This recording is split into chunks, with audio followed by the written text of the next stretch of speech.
Good morning, everyone. As David mentioned, I was at GSK, and now I'm at ParXL, and I'm going to be talking today about some work that I did in my role at GSK, designing a custom AXIOM array for screening pharmacogenetic effects in our clinical trials.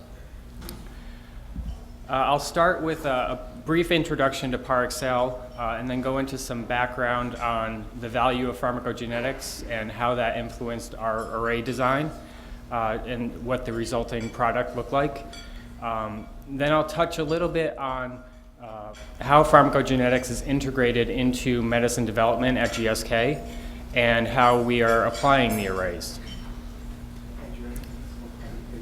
Oh, sorry. Try again. ParXL is a contract research organization with a global clinical or global footprint. And although our core business offering is the conduct of clinical trials, we have a number of complementary functions where we have infrastructure for and expertise to be able to offer those and combine those to create an end-to-end integrated medicine development service.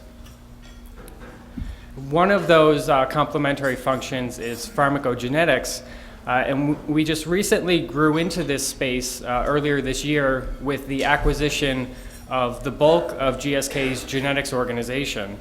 And we didn't just bring pharmacogenetics with us. Collectively, we have over 300 years of experience applying genetics and genomics to both drug discovery and drug development, both in the science space and the business space. I'm one of 20 scientists that made the transition from GSK to ParXL, and a little bit of background on what I was doing at GSK. I was there for 10 years, and I started in the genotyping lab. We were one of the beta test sites for the 100K and 500K Affymetrix arrays. In that role, I applied my computer science background to gain a deep understanding of how the data was processed from the raw intensities all the way through to analysis-ready genotypes, and eventually transitioned into an informatics role supporting tools and databases to improve our science and our business. And that's how I came to be involved in the design of our custom array for screening for pharmacogenetic effects, which was all done while I was at GSK.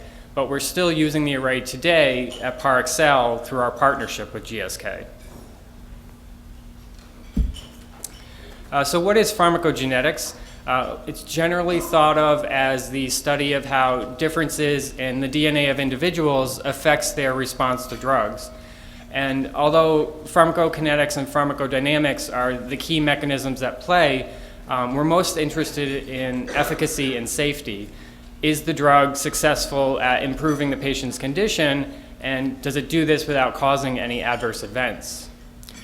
The ultimate goal is to find genetic biomarkers that can be used by medical practitioners to attempt to sort of classify or predict whether their patient will respond to a particular treatment and whether or not they would have an adverse event. As we heard from Francis Collins yesterday, pharmacogenetics is a key pillar to precision medicine. And as Dr. Collins mentioned, although precision medicine is sort of a hot topic in the recent years, the idea has been around a lot longer. And the same goes for pharmacogenetics.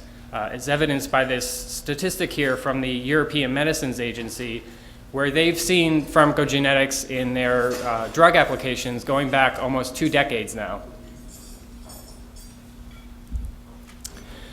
So if we look at the known pharmacogenetic markers, highlighted here in blue for efficacy and shades of red for safety, and we compare those to other traits from the NHGRI GWAS catalog, and we look at minor allele frequency on the y-axis and effect size on the x-axis, we see that in general, the pharmacogenetic markers tend to have higher effect size and higher allele frequencies than other traits.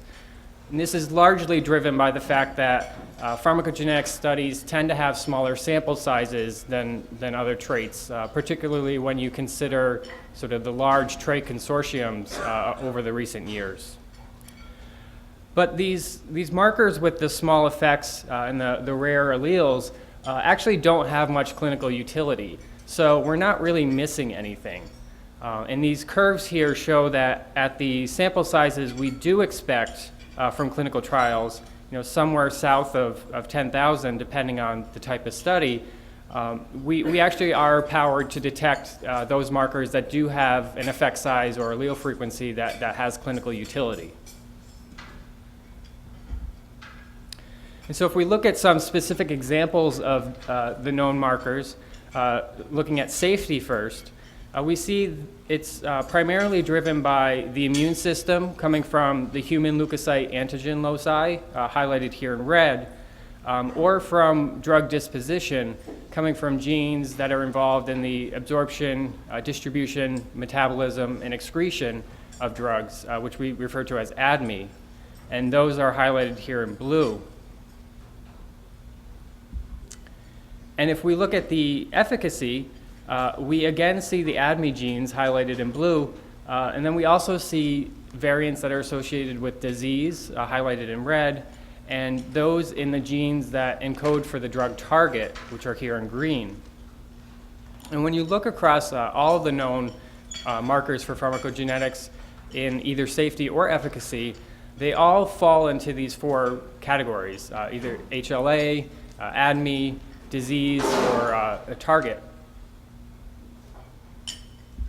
So when we want to screen the genome for pharmacogenetic effects, we can focus in on these four regions and further narrow our focus by eliminating rare variants as unlikely to have clinical utility. And fortunately, the biobank arrays capture most of this variation and also provide us the opportunity to customize the content to tailor towards GSK's areas of research.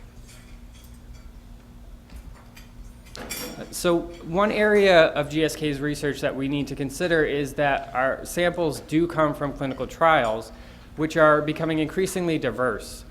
And this was summarized nicely in a paper last year by Trevor Richter, where we can see down here on the lower right a trend towards more multinational clinical studies. And in fact, 95% of all countries in the world have participated to some extent in a clinical trial. And if we look at the geography breakdown over here on the left, the same time period, we see that there's a trend for countries that are mostly of European ancestry to be decreasing in participation with the increase of countries of non-European ancestry. So we have Europe in yellow here and North America in red, which are trending down, and then trending up as Asia in green, South America in orange, Oceania in purple, and Africa in blue. And there's a number of factors driving this. First and probably foremost is cost. It's not just the cost of the trial, but also the associated logistics, which have been becoming increasingly complex in the US and Europe. Another factor is the emergence of new markets, such as the BRIC nations, so Brazil, Russia, India, and China. And oftentimes those new markets, the regulators require that the drug be studied in their populations before approval. So taking that all into account, what does the GSK content look like? Well, it's those four categories, the HLA, disease, ADME, and targets.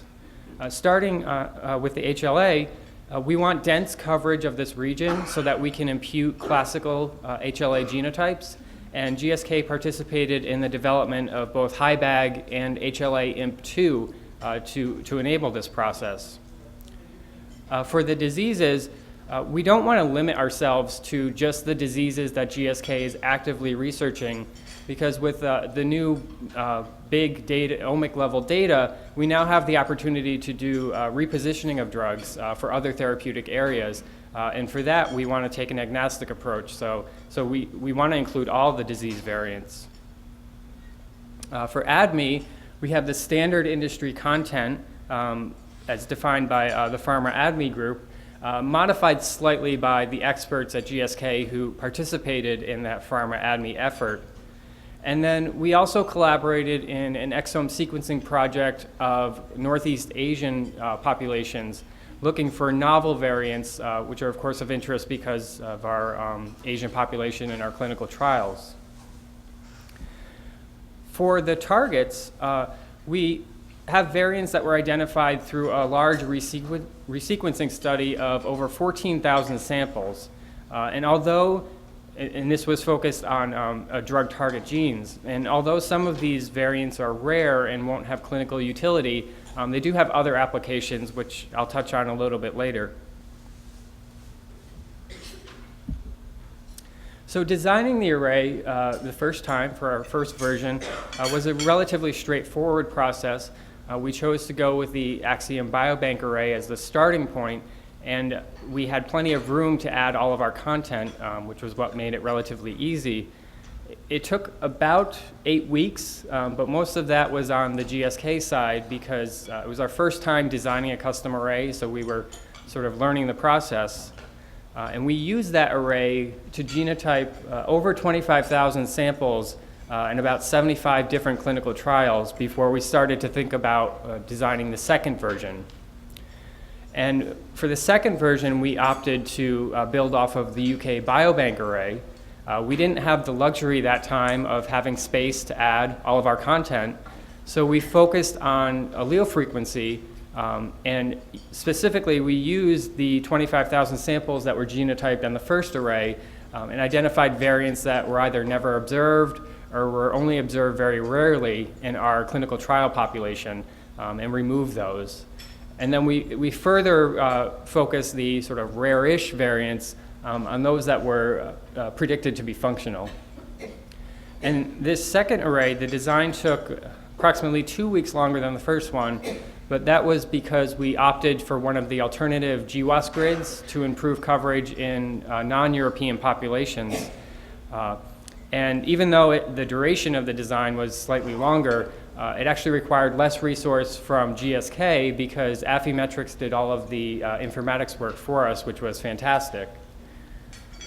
This second version is what we are using today, and so far we've genotyped samples in 15 clinical trials across 6 different therapeutic areas. And so here we can see the effect of that alternative GWAS grid on the rare variants, those between 1 and 5% allele frequency, and using as a measure of coverage or imputability the fraction of the 1,000 genomes phase 1 variants that are imputable with an R² of greater than 0.8. And we can see that compared to the UK biobank array, in this first blue bar here, the European population, we did lose some coverage, going from about 0.77 down to 0.72, but we gained in the other 3 populations, the East Asians, the Africans, and the Americans. And looking at the same measure of imputability for the common variants, we actually see a more important effect. And that is that we saw an increase compared to the UK biobank array of coverage in the 3 non-European populations, the East Asians, Africans, and Americans, without any loss in coverage to the Europeans. And this is important because having the single array that has really great coverage in all populations is key for logistics, or logistic efficiency when conducting pharmacogenetic studies across our different trials. So now we have such a great array, what do we do with it? I mentioned earlier that pharmacogenetics is not new. It's not new at GSK either. I said I'd been there for 10 years. It'd been going at GSK before I joined. Starting around the turn of the century, we were doing pharmacogenetics in a very reactive approach. So we would wait until we had seen the clinical data and had some sort of hypothesis before starting an experiment. And it was, relatively time-consuming and costly. Around the turn of the decade, genotyping costs had dropped, and we had achieved some efficiencies with DNA sample management. We were proactively extracting the DNA, but we would still wait until we had a hypothesis before initiating an experiment. And that brings us to the recent years where the cost of genotyping has dropped dramatically, and we can start to consider proactively generating data before we have a hypothesis.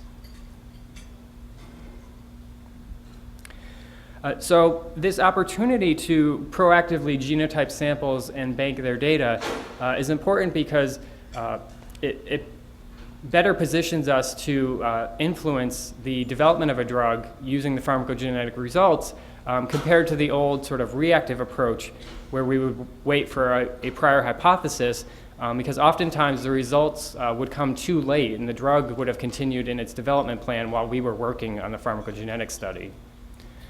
But we don't want to go to the extreme of genotyping proactively everyone in all trials because there are still situations where pharmacogenetics will not add any value and could be a waste of resource.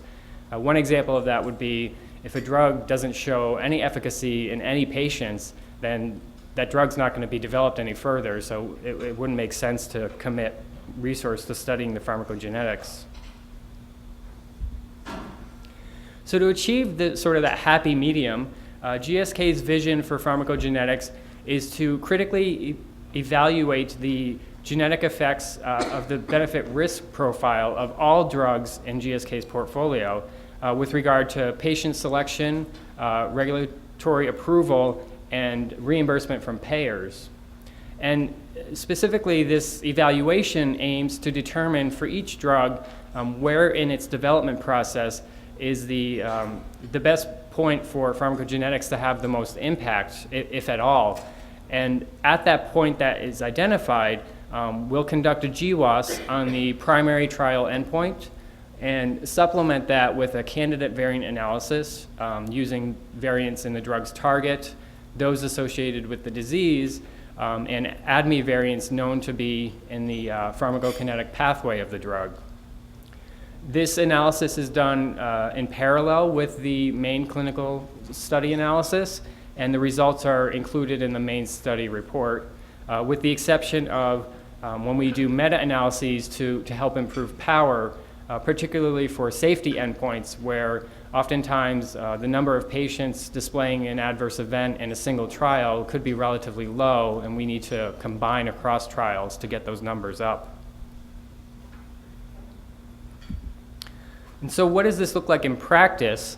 Well, it's not just the drop in the cost of genotyping that's enabled this routine screening. We actually need the whole process to be very streamlined and efficient. So we start with a bank of the raw AXIOM data that's annotated with the results of the quality control analysis that's performed by the lab.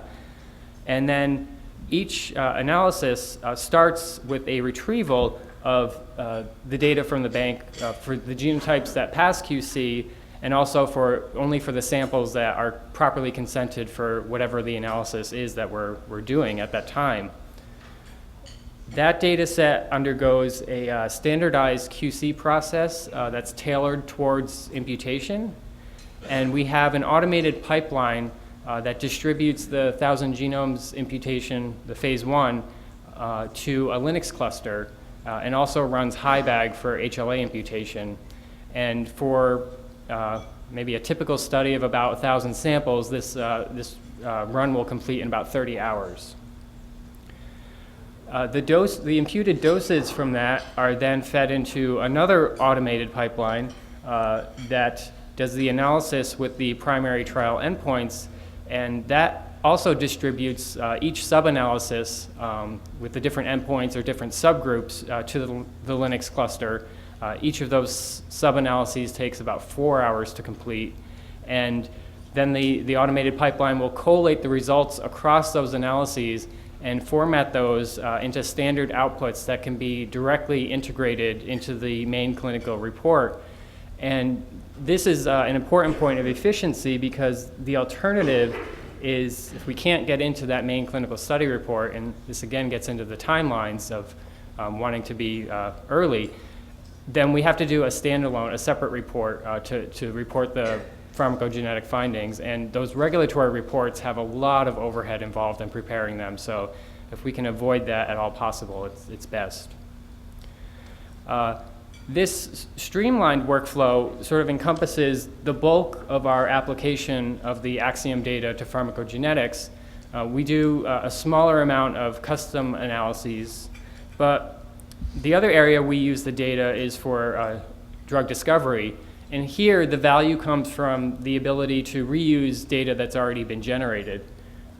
Fortunately, most of our clinical trial samples are consented not just for the study of the drug, but also study of the disease. And those clinical trials provide a rich source of phenotype measurements for that disease. So one example of this is that we recently analyzed the exonic array content for some especially large trials, and we shared those results with the trait consortium that are conducting meta-analyses. And two of those that are being presented this week are the GIANT consortium and the blood cell consortium.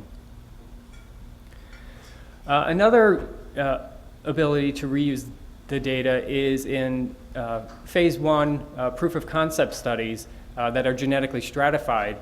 And here GSK has, in partnership with Addenbrooke's Hospital, they have a panel of healthy volunteer subjects who have consented for their genotypes to be used for study recruitment purposes. And having the AXIOM data already generated and banked makes it relatively easy and quick to identify which patients have the genotype and can be recruited into the study. So in summary, although we won't find pharmacogenetic markers for all drugs, pharmacogenetics is a key component to the development of personalized medicines. And by using cost-effective array genotyping and streamlined imputation and analysis, we are well positioned to find those markers early enough in the drug development process to influence the continued development into an approved and reimbursed medicine, which ultimately helps patients. We can gain further value from the data by reusing it for drug discovery efforts, and having all of this, the pharmacogenetics and the drug discovery from a single array is not only cost-effective but logistically efficient. And I just want to take a moment to acknowledge my colleagues at Parexel and GSK, as well as the folks at Affymetrix who helped us design our two arrays and facilitated this presentation this morning.